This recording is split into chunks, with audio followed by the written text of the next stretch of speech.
Philosophy of the Tantras. Their scope and goal.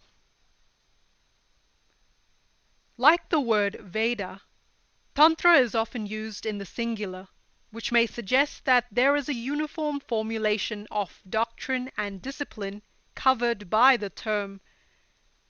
But there exists no such formal uniformity as one may expect from the singular use.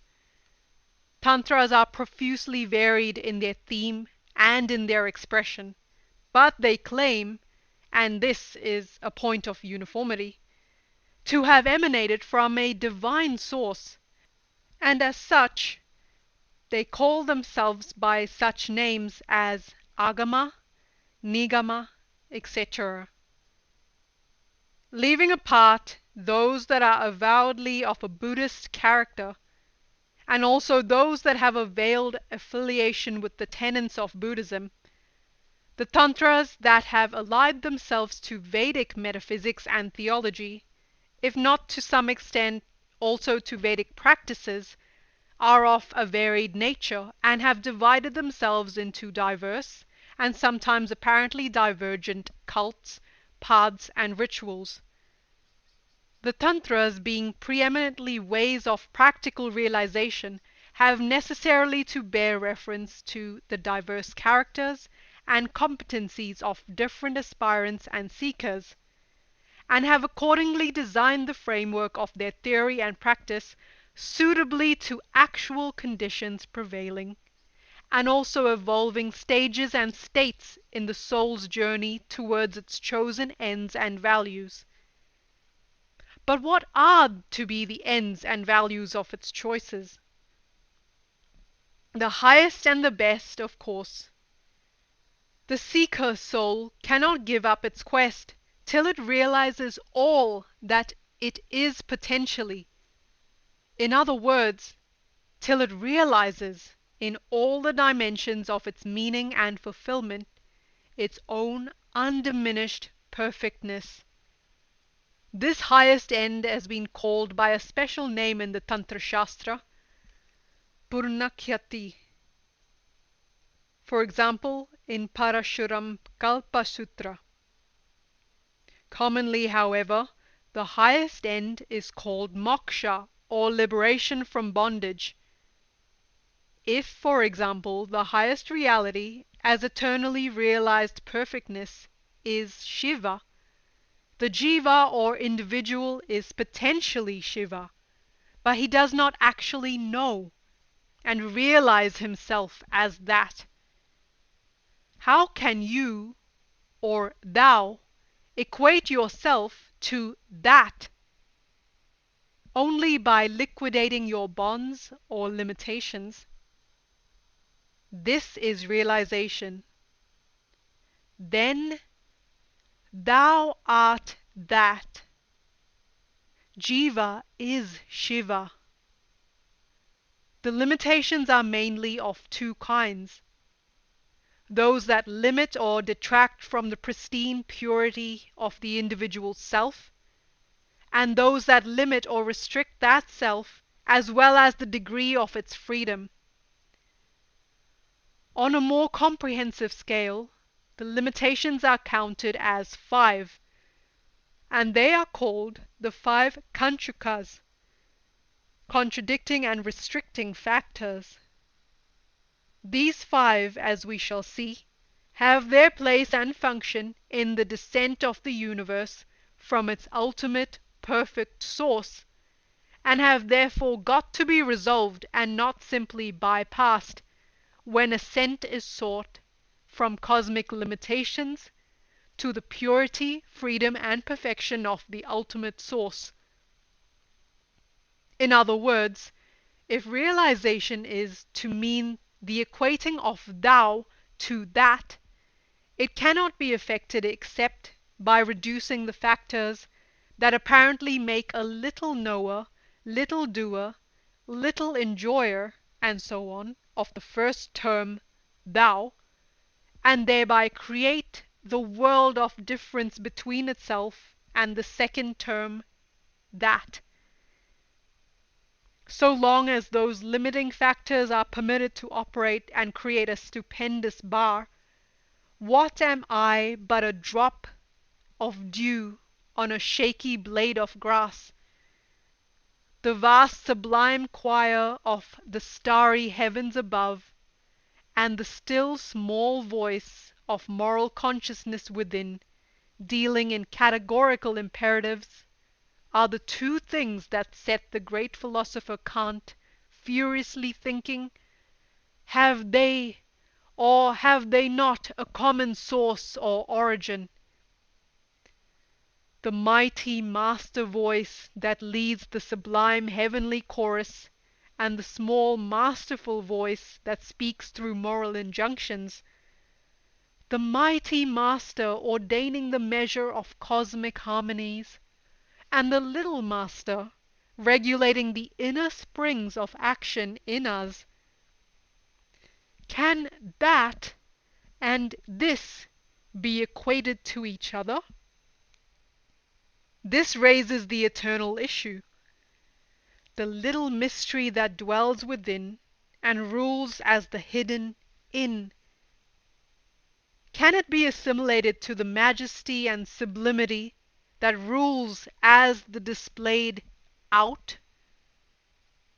Kant's critique of pure reason, as we all know, locked the front door, keeping only the back door ajar. One knocked, but had no reassuring answer. But is there really to be no positive solution? The issue primarily relates to the individual, but is not confined to him. The individual does not stand and function alone, abstractedly and cross-sectionally. His life is functionally integrated into a broader and ampler scheme of life, which enlarges itself into groups, classes, and societies, which in their turn are partials of the grand cosmic scheme. His life cannot be the life in a frog-hole, or even the cloistered seclusion of the cave. It must be a self-conscious and self-fulfilling component, as well as exponent, of the unmeasured immensity which is life divine. He cannot therefore pursue his ends and work out his values irrespective of the entire scheme into which he is integrated.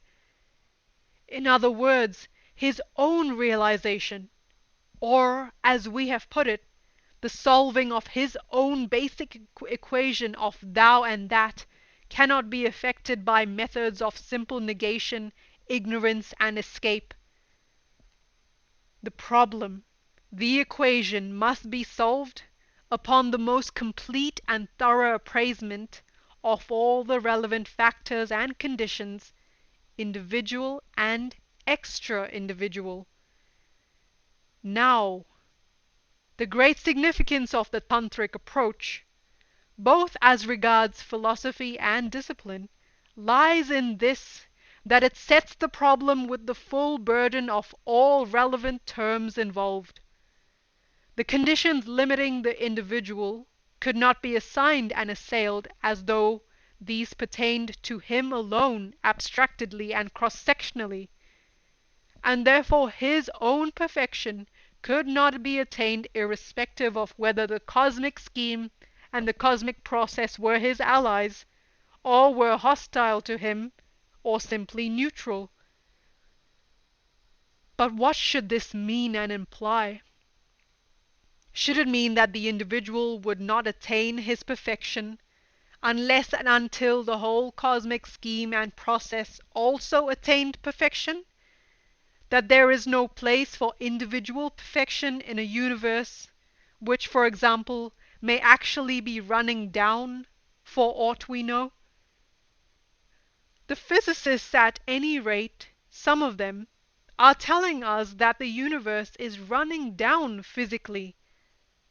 But are we, on the other hand, assured that the universe is looking up spiritually? Supposing that it is spiritually advancing, and even turning the corner, is the individual's own advance so scheduled as to move pari passu with the total advance? That there may be a continued vital exchange of personal effort and outside assistance between the two cannot be denied. Redeeming forces of sufficient magnitude and adequate influence must descend as operative high-level aids. And forms of tantric discipline recognize and keep themselves alive to these supra-physical and supra-mental forces. The world can never be so bad materially and spiritually as to make those forces unavailable to the earnest seeker, reforming and transforming effort. It is here that the philosophy and practice of the Tantras deliver their special meaning and message. To a world sunk low in material and spiritual confusion, independent, if not alien, objectivity of the universe is a theory, and will perhaps ever remain a theory. But that each conscious center, every appreciative individual, lives, moves, and has his being in a universe of his own selection and acceptance is an indisputable fact. To him, therefore, the theoretical objectivity of an alien universe is of much less practical account than the fact that he has his own universe to live and function in. We may call this latter the universe of appreciation and acceptance. This implies that this universe grows in stature and brightens, or else shrinks and darkens in accordance with the individual's center, appreciative and reactive ratio, which of course varies in the same individual, as also from case to case. The ratio means that not only is man what nature has made of him, but that nature is also what man has made of her. The best or worst possible world is man's own world as determined by that ratio, so that by transforming his own appreciative angle and reactive momentum, he can transform the world suitably to his highest ideals and noblest ends. His own realization must therefore necessarily imply and require this transforming also in all dimensions. His realization, as we have said, requires the solution of a basic equation. Thou equals that.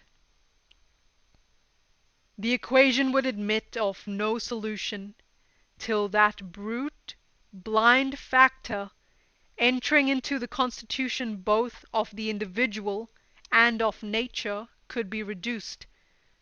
Reduced not by simple negation and elimination, for it could create only an untenable vacuum, but by transforming the Pashu in us into Pashupati, Jiva into Shiva.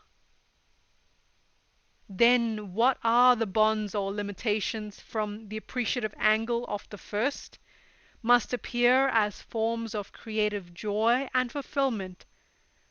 When that appreciative angle is raised, and that reactive index transformed into a vision and understanding and ecstatic enjoyment of the whole basic theme of creation. In other words, the whole creation must be realized as Shiva. The equation thou equals that cannot be finally and perfectly solved unless it is realized that all is that. All is Shiva. 6 corollaries from the general position. The corollaries that follow from this general position are: first, there is undoubtedly enough evil, physical and moral, in the universe of our appreciation and acceptance, We could not create, even if we would, a vacuum by simply negating it or equating it to some sort of transcendental nothing.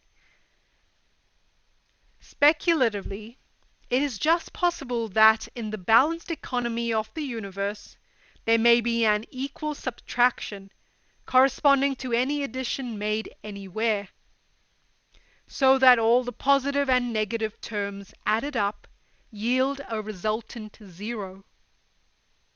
But how is this to be practically realized as the total reduction of evil in one's own life?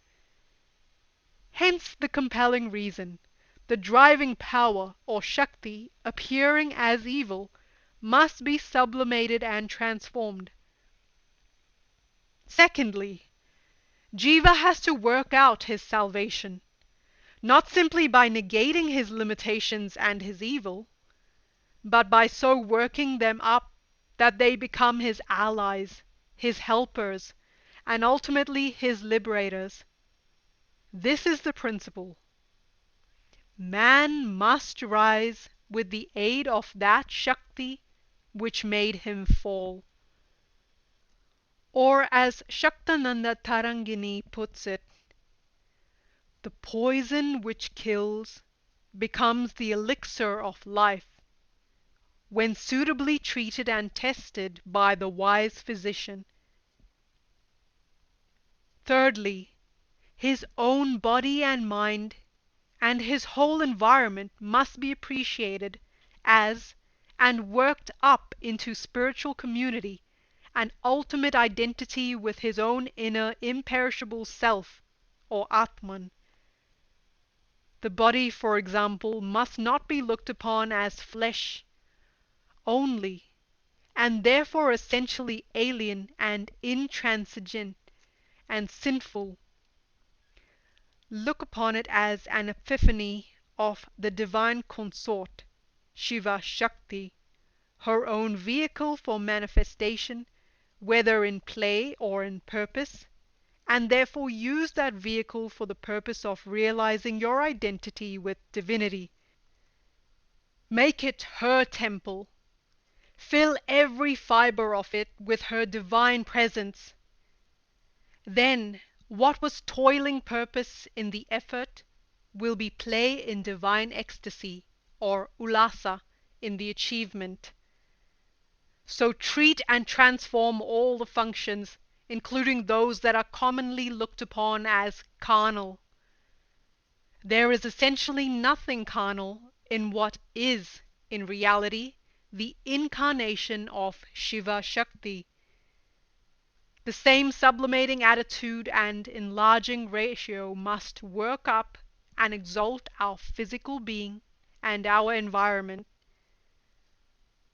Fourthly, neither the body and the mind nor the environment can be taken at their face value and worked as they are in ordinary usage.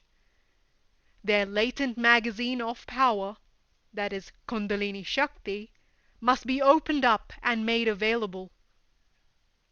If the body and the mind and everything be Shiva Shakti incarnate, nothing in the universe can be a mere nothing or trifle. Microcosmically as well as macrocosmically, all must be Shiva Shakti. Science has found the magazine in the atom of matter. But has it not so far touched only the fringe or outer rings? Material mass is energy. This is now recognized. But the real and the whole thing is not what appears as material mass, so that the energy equivalent of material mass is only crustal energy, or nature's stabilizing forces which maintain material things at their present creation level.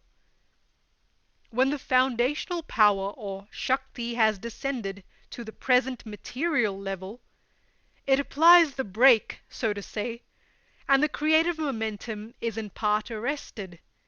And it is the brake or arresting part of the momentum which is represented by material mass and energy. But the part arrested and interned is not represented by it. That is the inside power and pattern of what we appreciate as matter. A unit of matter, therefore, must possess an intrinsic economy of higher and higher, deeper and deeper levels, till the core is reached where resides Maha Maya, that is, Shiva Shakti, and Maha Kundalini, the great coiled power. The hooded serpent girdling Shiva's matted locks has now been roused. But every dynamic path must essay to lead the divine flow inside Shiva's matted locks, deeper and deeper to the innermost core. Fifthly, the ascent of the seeker, or sadhaka, must be carried up to the mystery bridge, that is, setu, in order that it may first be coordinated and then integrated with the flow of divine descent. The bridge is a necessary factor in the progress. It not merely connects this with that, it converts the lower level energy into higher and consummates it. Sixthly, the ascent must be made in the order of creative descent, but with its sign reversed. The Tantras speak of the 6 paths or steps, that is, Shaiva.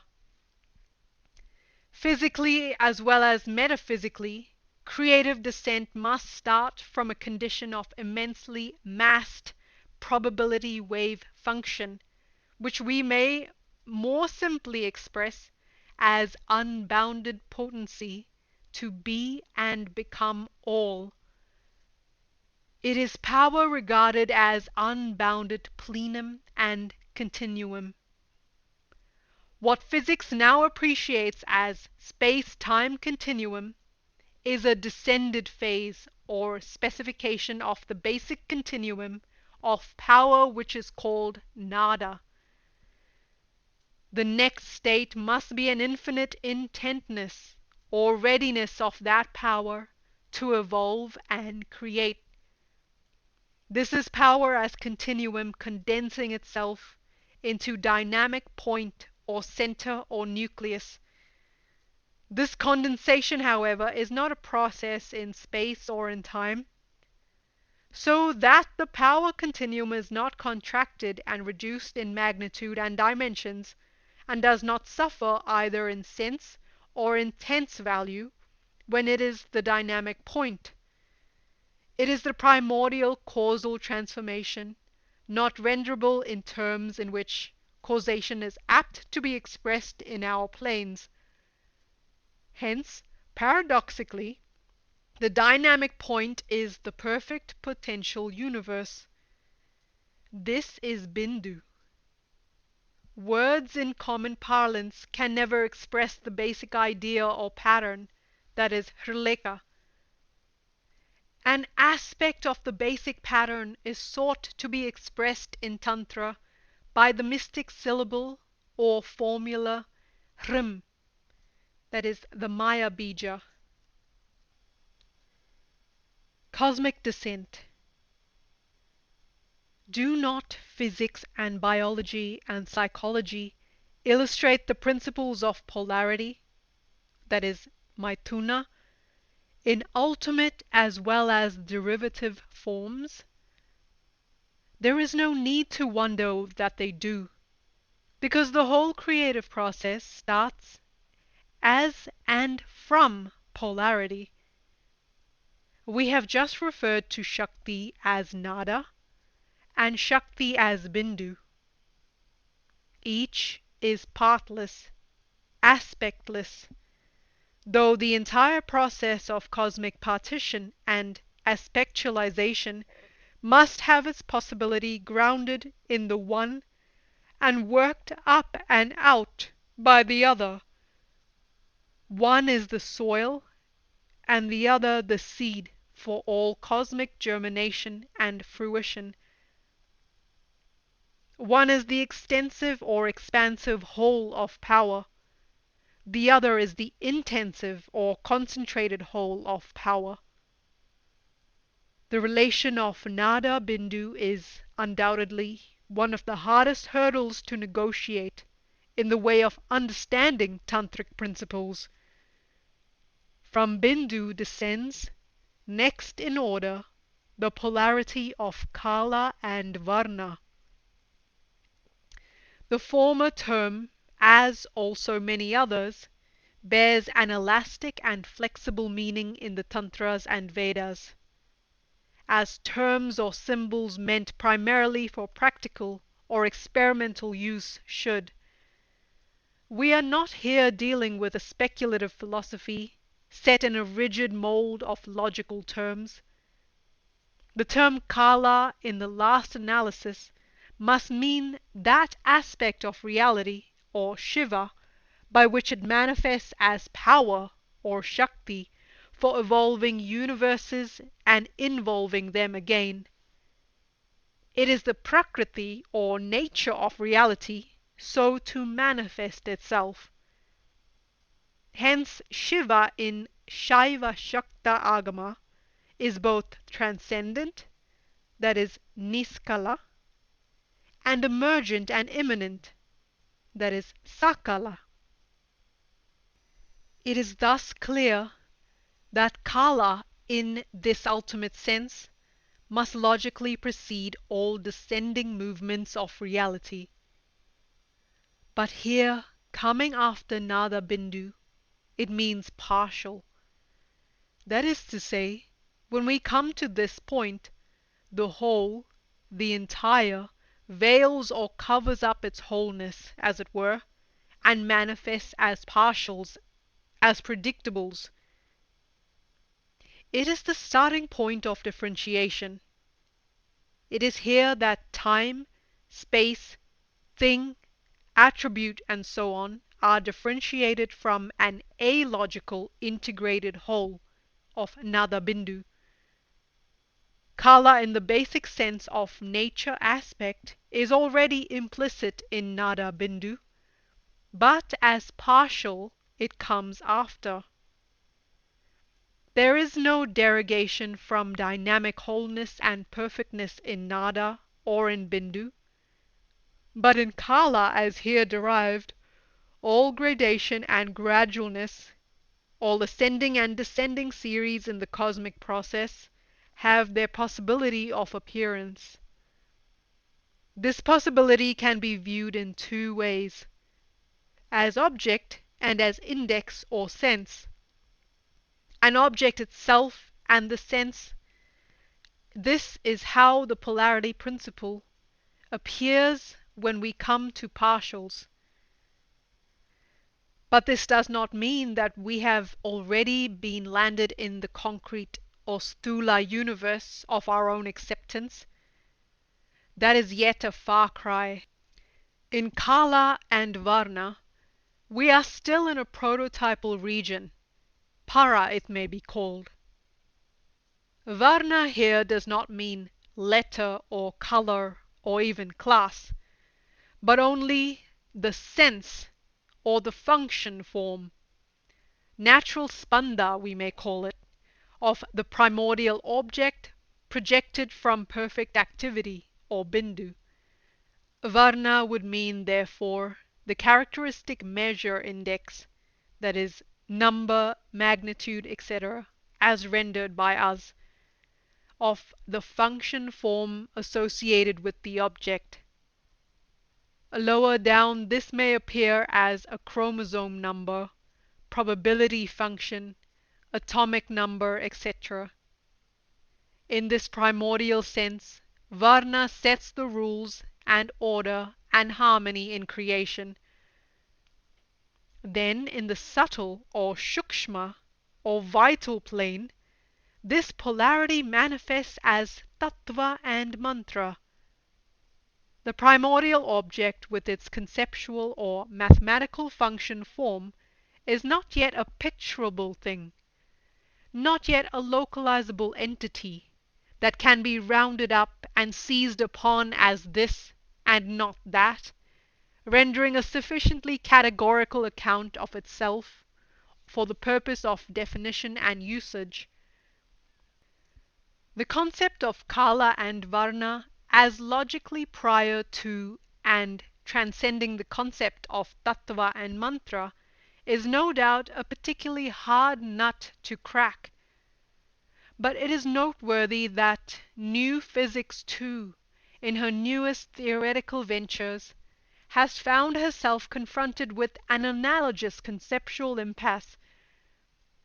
She has been able to crack the hard atom, but her conception of wave-packet-electron and of the wave itself as being a wave of probability, and many a vital postulate and conclusion incidental to her present theoretical position, have certainly rendered her physical entity mathematically quite reasonable and consistent, though it be very nearly a conceptual impossibility. But does it mean that it is in reality a non-entity, not a fact in nature but a mathematical fiction? No, it means only that there is reality transcending our conceptual limits, that there are facts beyond our perceptual frontiers. As we work up from our own level to the realm of reals, we are bound to cross frontiers one after another, and as we do so we come across postures and measures of the real which strike us as not merely as novel, but as astounding and baffling. Shall we then be surprised to know that what was to our understanding only cosmic dust or cloud in the higher stage gathers itself into things of definite shape and function when we descend to the stage next below?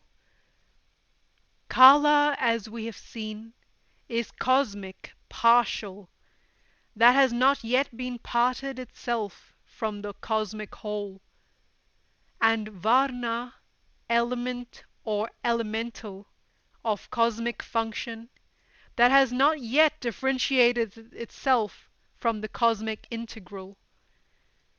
They are therefore terms and conditions in a general cosmic equation which has not yet solved itself understandably. They are there, but we cannot as yet definitely assign distinctive sets of value. That is, we do not yet know the characteristic of each in its own appropriate formula. When we do, we come to the realm of Tattva and Mantra. The term Tattva, like Kala, is used in an elastic sense, but here it means a thing in itself, as this or that, and possesses therefore its own distinguishable characteristic. It is the thing or event regarded as inherent principle, the radix of relations, as distinguished from reactions due to varying incidents or accidents of cosmic exchange. Associated with it is there its own appropriate function form, its own basic formula, its natural name, that is mantra. Now the general cosmic equation has displayed to us the underlying principles, the characteristics of its terms, and the shapes of its conditions.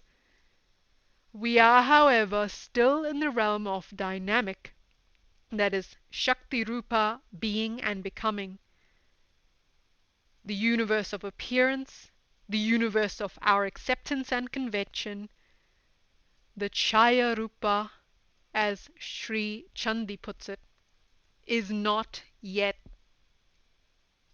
With the emergence of this, we have the third and last polarity, Bhuvana and Pada. Bhuvana is the universe as it appears to apprehending and appreciating centers such as we are, and accordingly it greatly varies. It is governed by reactive ratio. Pada is the actual formulation, first by mind reaction and then by speech, of the universe in accordance with the ratio that subsists relevant to a given center. Spiritual ascent. At this level, the cosmic descent apparently stops, and as it stops, it stabilizes its incalculably great gathered momentum, so that incalculably great power is latent, coiled up, in the tiniest thing of creation, not to say of the self-conscious Jiva. What was in that is really in this also. That is, the whole undiminished glory of cosmic life and consciousness, joy and harmony. This is what is meant by Chitti or Chit Shakti pervading all creation. She has involved herself in this plane of Bhuvana and Pada.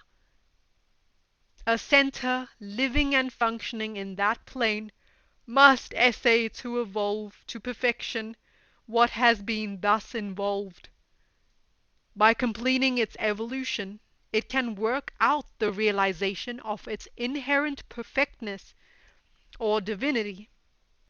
For this, it must be able to reverse the gear of the whole working apparatus, individual as well as environmental.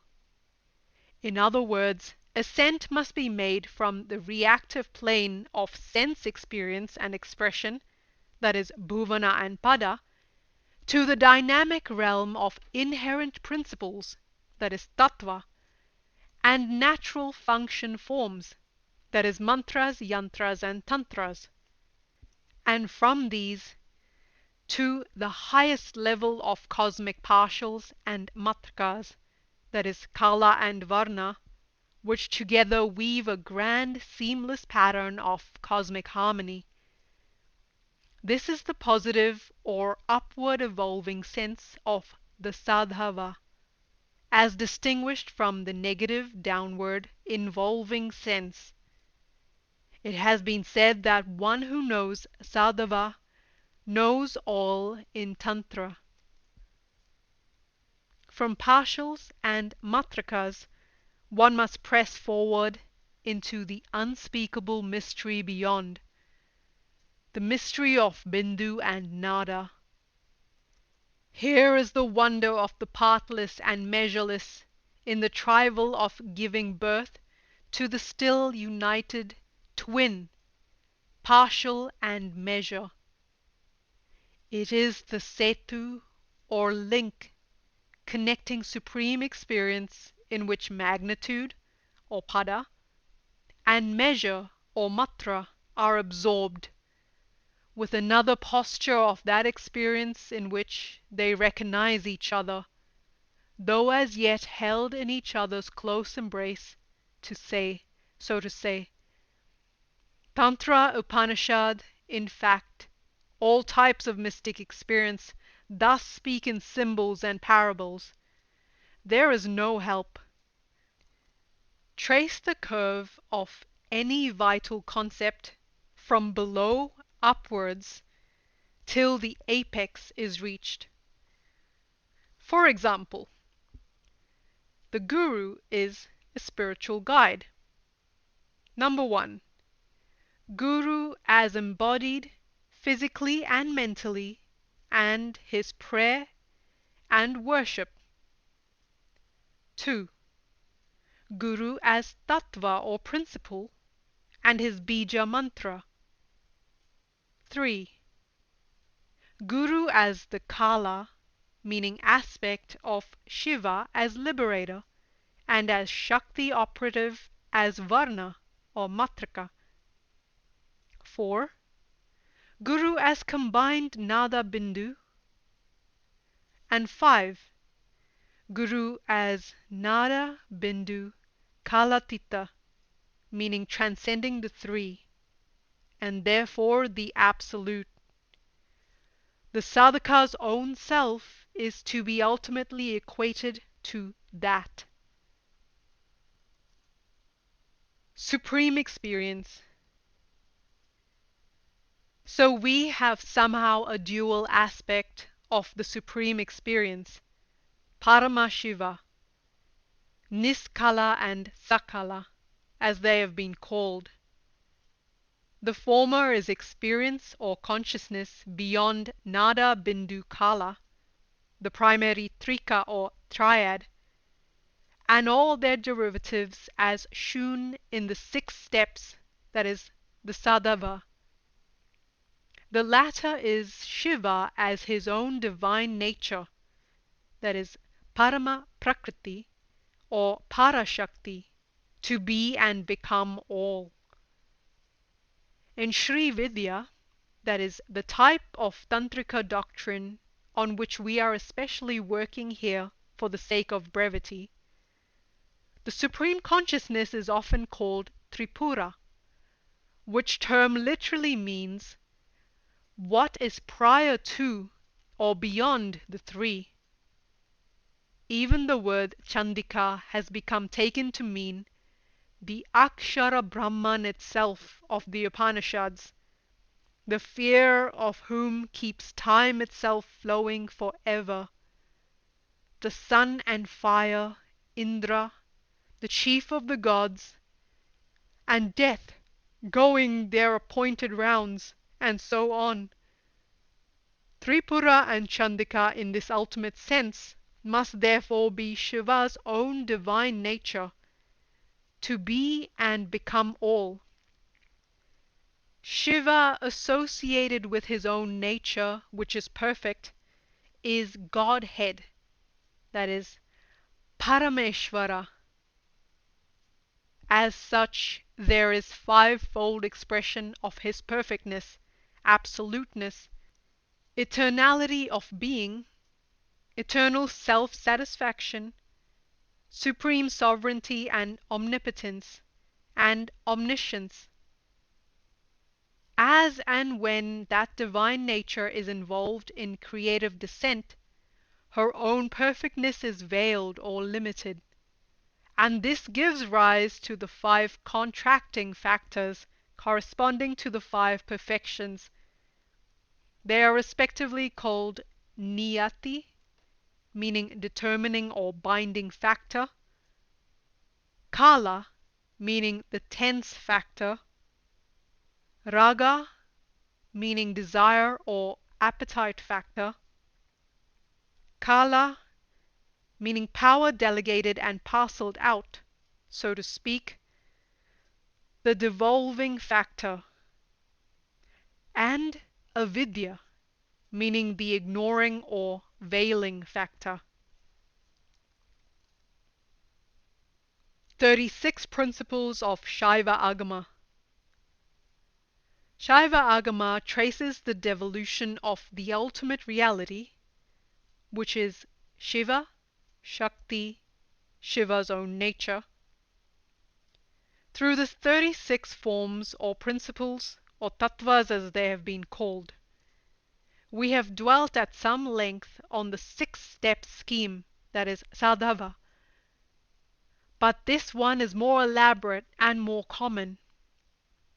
Working from down upward, we meet the familiar 24 tattvas of the Samkhya, reaching the peak in Prakriti, which is the equilibrium plane of the 3 cosmic factors of presentation, movement, and veiling. Below this plane we meet, of course, the 3 stages in which the 3 factors, never in dissociation though they may be, respectively prevail, that is, Sattva, Rajas, and Tamas, yielding the 3 inner instruments of Buddhi, Ahankara, and Manas, meaning understanding, appreciation, and apprehending. Beyond Prakriti is Purusha, as individual soul, or Jivatman, sometimes called Chitta, appreciating and reacting to the pulsations of Prakriti. The individual is subject to the 5 restricting factors as we have mentioned above. He is thus apurna, meaning imperfect. These 5 factors are therefore above him, and he must work up so as to outgrow them. Next in order comes Maya, which not only measures out all that is held by and within her, but is primarily responsible for the non-realization of the fact that creation is in reality Shiva Shakti. She makes the world appear as other than Brahman. All knowledge, all perception within the net of Maya is therefore impure or ashuddha, and in that sense unreal. Above and beyond Maya is Shuddha Vidya, meaning the realm of pure knowledge and principles. In this, and at the base of this, is Ishvara, the Lord of creation, who appreciates and ordains all as this. Here we reach the root of any act or process of objectification and aggression. The same Ishvara Tattva regarding all as I is the root and precondition of any act or process of subjectification and of ingression. As such, he is the Sadashiva Tattva. Next comes Shakti, which combines the 2 roots of Idam and Aham, and contains in herself all that may shoot out and evolve. She is Shiva's own desire to be and become. Shakti Tattva is what projects, subjectively as well as objectively, everything as Nada, Bindu, and Kala, and again absorbs all into her. Shakti is identified with Shiva in the first and final principle. It is Parama Shiva as absolute. Shakti and Tantrika Realism. The precise nature of the identity of Shiva Shakti has been a matter of considerable metaphysical discussion. Bhaskararaya, Rameshwara, Lakshmidhara, and other writers and commentators have stoutly defended the non-duality of Shiva and Shakti, the Mayavada position as regards Brahman and its Maya.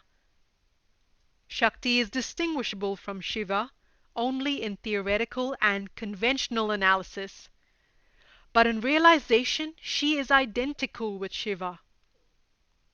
Hence, if Shiva is Sat, meaning being in itself, Shakti is Sati, meaning being in itself as power to be such. If Shiva is Chit, meaning pure and perfect consciousness, Shakti is Chitti, meaning consciousness as power. If Shiva is Ananda, meaning perfect bliss, Shakti is Paramananda Sandoha Rupa and Paramananda Lahiri, meaning the very soul of Ananda and its wave of absolute play. If Shiva is Brahman, she is Brahmamayi.